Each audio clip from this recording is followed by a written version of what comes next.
Thank you, Robin, for being here. It's a pleasure to make this interview for you. Robert is a principal consultant at Adobe Experience practice at Perficient. With years of experience driving innovative projects, Robert has been an instrumental in building our global practice, collaborated with different teams worldwide, delivering comprehensive solutions, and some of the most prominent brands in the market.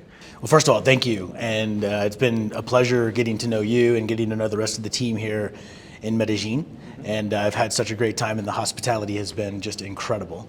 So Adobe is a unique practice here in Perficient. How do you describe the experience of working with teams across multiple countries? What are the values that this brings with the professionals that are involved? Great question. So I've been here with Perficient for 21 years.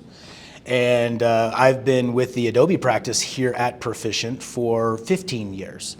And so the only way that that's made possible is through our delivery excellence throughout the globe. And if you know anything about our Adobe practice, back in 2012, we were one of the first to embrace offshore delivery. And so that started with China, quickly grew to India, where I was able to meet and befriend many different colleagues across both China and India. And we quickly grew to where most of our delivery model was always including some offshore component. I'm not going to say that early on it was 50-50, but it was very quick out of the gate, where the majority of our practice delivers great work out of those regions. And of course now with the last 5 years or 6 years or so where we've had focus in Latin America, that is quickly growing. As you know, we have almost 25 consultants here. We're hoping to make that double in the next year, even double that in the next 2 to 3 years. So I anticipate that we'll continue to do that. It brings a unique perspective because for me, the talent pool, if you just keep it in one place, and let's just say it's in the US, we have great talent. But I have recognized that there are so many incredible people outside of the US. So for me, from a personal growth standpoint and just learning and having that perspective that you can deliver anywhere in the world. And most of the time, you're actually going to get better quality of delivery when you include the talent that we have outside of the US. Yeah, I think that multicultural teams like that have different views for the same problem. So when you put everything together, that enhance the quality of the deliveries that we are doing. So things like that, I think that one piece complements the other. I think that's a good thing to have inside teams. Yeah, fair point. Think about the work that we do as the Adobe practice that touches every aspect of what we do at Perficient, from customer experience, from experience design, that's IA, that's XD, that's UI development. Like, we are the Adobe practice, but we can't do that without all of the specialties that exist throughout Perficient. And so, great point. Yeah, and Adobe is it's always giving you every year they release something new that you need to learn. So it's a moving target that it's something that as developers we enjoy to be to have a new challenge every couple of months or every different project. Let's take generative AI. Yeah, right? Exactly. Right now, if you go to Firefly with Adobe, you can create any asset that you want. Just use your imagination, you can create that. And that's fun, but it also requires us to understand what is actually happening behind the scenes there. And then is there a content play for that? And is generative AI going to help with content production? How is that going to change the content landscape?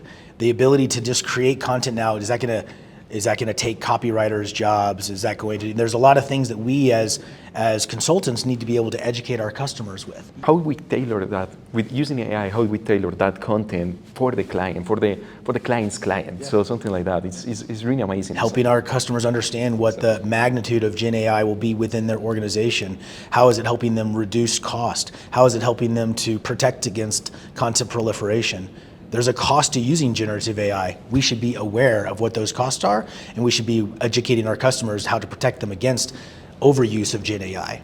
Okay, in line with that topic, there's another question that we have is, how do you see Adobe shaping the future and influencing the client? So what are the solutions that are bringing to the client? I know that we are already talking about the AI and everything that's here, but what else is moving? What else is moving in Adobe for the clients in the near future? Well, Gen AI is obviously the biggest one, and we've somewhat covered that. But if I had to complete that thought about generative AI and what Adobe's doing and how they're doing it, They've called it responsible AI, the usage of generative AI in a responsible way. And what that means is that they understand that there's some sensitivity, especially in the creative space, around asset production. So if I can just go create any asset I want to, there's a fear in the marketplace that creatives, human beings that do this for a living, will become obsolete. And I think that is something of a unique proposition to Adobe and the creative side of things. Certainly, how do we as consultants help our customers understand that generative AI is not the answer to everything. Yep. It certainly can help, it can certainly aid, but you still need general expertise, you still need human beings at the forefront of that, at the forefront of the conversations, at the forefront of everything you do. So take the example of what they're doing with content supply chain. This is a very unique value proposition. The value proposition for content supply chain is, I have a content request because I'm running and executing a new campaign. The very first line of defense a lot of times is that you're going to be tempted to go off and use Gen AI to just create the content, right? However, that doesn't help with things like proliferation of assets, duplication of assets. Most likely you already have a lot of the assets that you're requesting. A lot of times you already have the copy is already written to support a campaign or to support a marketing campaign. Maybe it just needs to be reassembled in a different way.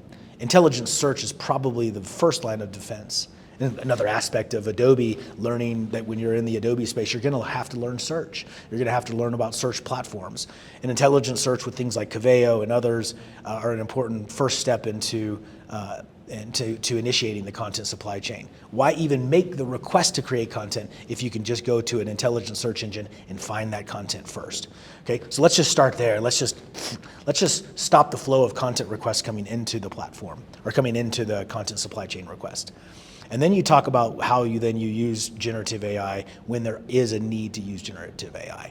Then you've controlled your generative AI cost, you've controlled your content production cost overall, and you've streamlined your operations. And Adobe's a big part of not just getting content out to the World Wide Web and publishing content, but also initiating and helping to manage the overall processes to create that content in the first place. Yeah. I think the same happens with developers. So developers sometimes feel that AI is going to replace them. I don't think that is going to be a replacement. It's more like someone that is like a senior guy that is telling you how to do things in a better way, things like that. So you already know your stuff, but you search for advice in someone else. In this case, it will be AI. It doesn't matter what AI is.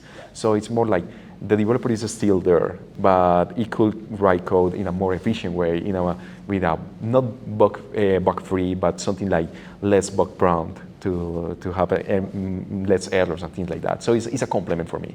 Well, at the end of the day, generative AI is not innovating, is it? It's just being told what to do. Yeah, so if I can do those things faster and Gen AI can help me do those things faster, then I can innovate faster. I can innovate further, and I can do more in less time. And I think that's the biggest benefit of all of it. I think that's it. Thank you, Robert, for being here. Thank you for sharing your experience with us. And I know that together we are going to make the difference. Amen. Thank you. Thank you so much.